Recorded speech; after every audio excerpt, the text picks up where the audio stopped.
안녕하세요, 가치남입니다. 4월 9일 금요일 국내 시장이 마감되었습니다. 오늘은 오랜만에 코스피가 하락을 한 것 같아요. 약 0.4%의 하락이 나왔고 3131포인트에 마무리가 되었습니다. 그런데 반대로 코스닥은 0.8% 가까운 상승이 나오면서 989포인트에 마무리가 되었습니다. 조금만 더 상승하면 1000포인트를 넘을 것 같거든요. 자, 그런데 제가 영상을 올리고 나서 가끔씩 댓글을 보다 보면 종목을 수십 개씩 보유하고 있는 그런 분들이 계시더라고요. 그런데 저는 이렇게 생각하고 있거든요. 작년에 비교적 지수가 저점이었을 때 그 당시에 여러분들이 매수했던 게 아니고 올해 들어서 신규로 접근하셨다면 저는 종목 수를 많이 늘리는 것은 그렇게 좋지 못한 시기이다, 이런 생각을 하고 있습니다. 그래서 여러분들이 비교적 저점 구간이 될 수 있는 작년에 매수를 하셨다면 지금 종목 수가 많다고 하더라도 대부분 수익권이기 때문에 크게 상관이 없을 것 같습니다. 그렇지만 신규로 접근하신 분들이라면 작년과 같이 대입해서 종목수를 많이 가져가는 것은 조금 어려운 상황에 직면할 가능성도 없진 않다고 생각하고 있습니다. 그래서 너무 많은 종목을 보유하기보다는 신규로 접근하신 분들이라면 많아야 5개 혹은 6개 이 정도로 보유하는 것이 지금 코스피 이치로 봤을 때 적절한 수량이지 않을까, 저는 이렇게 생각하고 있습니다. 그래서 한번 참조를 해보시고요. 그리고 이어서 삼성전자 그리고 현대차 모두 동일하게 1.3%의 하락이 나왔습니다. 삼성전자는 지금 3거래일째 하락세가 이어지고 있죠. 자, 그리고 카카오 오늘 1.8%의 상승이 나왔고 55만 8천원에 마무리가 되었습니다. 자, 오늘 카카오는 액면 분할 전에 마지막 거래일이거든요. 그래서 다음주 월요일부터 수요일까지 거래 정지가 들어가니까 혹시나 다음주 돼서 왜 매매가 안될까 이런 걱정은 하지 않으셨으면 좋겠습니다. 그리고 SK 오늘 코스피 상위 종목 중에서 카카오하고 SK가 가장 흐름이 좋았거든요. 오늘 SK는 5%의 상승이 나왔고 29만 3천원에 마무리가 되었습니다. 자, 그럼 바로 수급을 한번 살펴보겠습니다. 자, 코스피의 수급을 살펴보면 오늘은 외국인이 순매도를 보여주었고 기관도 동시에 순매도를 보여주었죠. 외국인은 오랜만에 7거래 만에 매도세를 보여주었고 역시 외국인이 매도세를 보여주니 지수도 하락으로 마무리가 되었습니다. 자, 반대로 코스닥 오늘은 코스닥에 외국인이 집중을 한 것 같습니다. 그래서 외국인들의 순매수와 함께 코스피보다 좋은 모습으로 마무리가 된 것 같습니다. 자, 그리고 삼성전자 오늘 삼성전자 기관과 외국인의 동반 순매도가 나왔고 오늘까지 3거래일째 지금 하락세가 이어지고 있습니다. 오히려 실적 발표하고 이렇게 주가 흐름이 좋지 못하죠. 현대차도 마찬가지로 기관과 외국인의 동반 순매도가 있었습니다. 그리고 카카오 오늘은 액면 분할 전에 마지막 거래일인데 마지막 거래일은 기관과 외국인이 동시에 순매수를 보여주었네요. 이어서 SK 오늘 SK 오랜만에 강한 상승이 나왔는데 기관과 외국인 모두 강한 매수세를 보여주었고 특히 기관 쪽에서 많은 매수세가 들어왔죠. 자, 그럼 주체별 매매 동향에 대해서 살펴보도록 하겠습니다.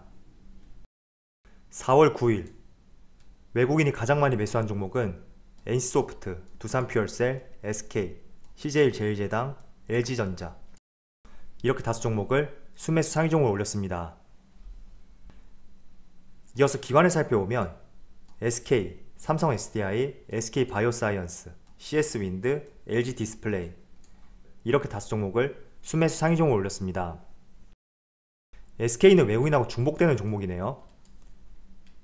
그리고 인버스에 많이 베팅을 했고 반대로 코스닥은 레버리지에 베팅을 했죠. 자, 주식시장의 흐름을 좌지우지할 수 있는 미국 파월 연준 의장 어제 IMF에서 춘계 회의가 있었는데 여기에서 어떤 말을 했는지 한번 살펴본다면 첫 번째로 백신 접종 속도가 빨라지고 있기 때문에 미국 경제의 완전한 개방이 빨리 이루어질 것이다, 이런 언급이 있었고 또 두 번째는 미국의 경기 회복세가 고르지 않기 때문에 테이퍼링을 하기 위해서는 고용과 물가의 실질적인 진전이 있어야 된다, 이런 언급을 하였습니다. 자, 그동안 연준에서 끊임없이 발표했던 그런 내용이란 말이죠.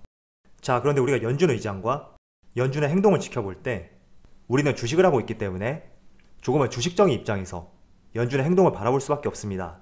그런데 연준이 가장 중요시하는 부분은 이 주식시장보다는 결국에는 고용이거든요. 그래서 최근에 채권금리 상승과 함께 조금은 불안을 야기시킬 수 있는 그런 요소들이 있다고 하더라도 고용률과 실업률 이런 것들이 가장 최우선 과제이기 때문에 이런 것들이 해소가 되지 않는다면 섣불리 테이퍼링할 가능성은 크게 떨어지지 않나, 저는 그렇게 생각하고 있습니다. 그래서 여러분들 연준 의장의 행동을 파악할 때 이 고용률과 물가, 그 중에서도 고용률, 여기에 집중을 해서 한번 바라보셨으면 좋겠습니다. 자, 실제로 미국 실업률 같은 경우에는 네이버에 검색하면 인베스팅 사이트에서 확인이 가능하거든요. 그래서 필요하면 여러분들이 검색을 해서 확인이 가능하니까 이 점도 참조해 보셨으면 좋겠습니다. 자, 연준 의장이 IMF에서 어제 연설을 했었기 때문에 최근에 IMF에서 발표한 세계 경제 성장률에 대해서 잠시 곁들여서 말씀을 드리겠습니다. 며칠 전에 IMF에서 이번 주 초였을 거예요. 세계 경제 성장률을 발표를 했었는데 전 세계 경제 성장률을 지난 1월 5.5%에서 6%로 4개월 만에 0.5%를 상향 조정했습니다. 그리고 대한민국은 3.6%로 그대로 유지를 했고, 이렇게 세계 경제 성장률을 높였던 가장 큰 이유는 바로 대규모 경기 부양책, 그리고 빠른 백신 보급, 이런 것들이 주된 요인이 될 수 있다고 말을 하였습니다. 자, 그렇다면 우리가 주식을 하기 위해서는 올해뿐만 아니라 내년도 경기가 어느 정도이고 또 내가 매수한 종목들의 업황은 또 어떤지 이런 것들을 가늠하기 위해서는 올해뿐만 아니라 내년까지 경제 성장률에 대해서 조금은 참고를 하면 좋을 수가 있거든요. 그런데 IMF에서는 올해는 6%로 전망을 했다면 2022년 내년에는 4.4%로 조금은 하향 조정이 되었지만 그래도 저는 4.4%는 상당히 의미 있는 수준이다, 이런 생각을 하고 있습니다. 왜냐하면 올해는 작년에 코로나로 인해서 굉장히 경기가 많이 눌렸기 때문에 거기에 따른 기저효과가 발생이 되어서 성장률이 상당히 증가할 수 있는 하나의 원동력이 되었습니다. 자, 이런 거죠. 이렇게 정지해 있던 고무줄을 이쪽 방향으로 힘껏 당긴 뒤에 고무줄을 놓게 되면 제자리에 멈추는 것이 아니라 반대로 고무줄이 한번 이동을 하게 된단 말이에요. 그래서 가운데 있는 선을 기준으로 보고 우측이 작년의 경기 상황으로 빗대어 봤을 때 이 기저효과는 고무줄의 탄성과 같은 그런 의미로 해석을 해볼 수가 있습니다. 자, 지금부터는 삼성전자 관련해서 한번 말씀을 드려볼게요. 자, 이틀 전에 삼성전자에서 잠정 실적 발표를 하였습니다. 그런데 시장 전망치를 상회했고 9조 3천억이라는 깜짝 실적이 나오면서 본격적인 실적 시즌의 스타트를 상당히 잘 끊었다고 볼 수가 있습니다. 자, 그런데 주가의 흐름 한번 살펴볼게요. 자, 삼성전자 일봉 차트를 한번 살펴보면 이때를 기준으로 해서 조금씩 상승 패턴을 보여주었던 삼성전자의 흐름이 오히려 실적 발표 이후에 이렇게 하락세로 반전이 되었습니다. 그리고 지금 보는 시점에도 1% 가까운 하락세가 나오고 있는데, 제가 이틀 전에도 말씀을 드렸지만 전형적인 패턴이라고 볼 수가 있거든요. 자, 삼성전자 같은 제조업 기업은 어떤 기업의 플랜을 세울 때 비교적 긴 관점으로 5년, 10년 그 이상의 계획을 수립하는 기업입니다. 자, 그렇다 보니까 다른 기업들에 비해서 조금은 먼 미래의 재료들이 반영이 되는 경향이 있거든요. 그렇게 해석을 해본다면 1분기 실적 발표 시점은 이미 삼성전자의 주가에 반영이 되어 있다, 이렇게 해석하는 것이 맞을 것이고, 어느 정도 2분기가 지났을 때 가령 본 실적 발표가 있는 4월 말 이때쯤이 되면 2분기가 어느 정도 지났기 때문에 2분기에 대한 실적이 삼성전자에 반영될 가능성이 상당히 높습니다. 자, 어쨌든 삼성전자의 1분기 실적이라는 것은 이미 반영이 되어 있다, 이렇게 해석을 해보시고 2분기가 조금 지나는 시점, 가령 4월 말쯤이 된다면 그때는 2분기가 3분의 1 정도 지난 시점이 되잖아요. 그래서 어느 정도 2분기에 대해서 윤곽이 드러날 것이고 어느 정도 이익을 쌓을 수 있을 것이다, 이런 전망을 할 수 있을 것이라고 저는 생각하고 있습니다. 그래서 삼성전자의 1분기 실적은 주가에 반영되는 시점은 이미 지났다, 이렇게 말씀을 드리고, 그 실적이 주가에 반영되기 위해서는 이제는 2분기 실적, 어느 정도 2분기가 지났을 때 시장의 가이던스와 전망치가 나오게 된다면 그런 실적이 이제 주가에 반영될 수 있는 위치라고 말씀을 드리겠습니다. 그래서 이틀 전에 실적 발표를 했었는데 주가가 약세를 보이니까 상당히 실망하시는 분들이 많더라고요. 그렇지만 전혀 실망할 필요가 없고 분명히 2분기에 대한 실적이 주가에 반영되는 시점은 나오게 될 것입니다. 그 때문에 여러분들 그 기회를 잃지 마시고 그 시점이 오기 전에 조금은 긍정적인 생각으로 종목을 바라보는 것이 좋은 구간이라고 말씀을 드리겠습니다. 아마도 삼성전자를 오래 거래하신 분들이라면 1분기 어닝 서프라이즈가 나왔고 또 2분기에는 서버 D램을 중심으로 가격 상승 재료가 반영이 될 수가 있으니까 지금처럼 조금씩 빠지는 구간 상당히 긍정적으로 보고 있을 거예요. 그래서 이 점 팁으로 말씀을 드리니까 조금은 느긋하게 바라보셨으면 좋겠습니다. 자, 그리고 삼성전자의 한 가지 이슈에 대해서도 말씀을 드릴게요. 현지 시각으로 4월 12일, 국내는 4월 13일 새벽, 화요일 새벽이 되겠죠. 이때 미국 백악관에서 반도체 대책 회의가 있고 여기에 삼성전자가 초청을 받았거든요. 자, 그런데 우리가 한번 주목해볼 이슈가 있는데 SK하이닉스와 TSMC 이 두 기업은 초청이 되지 않았지만 해외 기업 중에는 유일하게 삼성전자만 백악관에 초청이 되었거든요. 일단 SK하이닉스 같은 경우에는 비메모리 반도체가 아닌 메모리 반도체 이쪽에 특화가 되어 있는 기업입니다. 그런데 최근에 반도체 쇼티지 현상을 봤을 때 메모리보다는 비메모리 쪽이란 말이죠. 그래서 SK하이닉스는 배제되었을 가능성이 높습니다.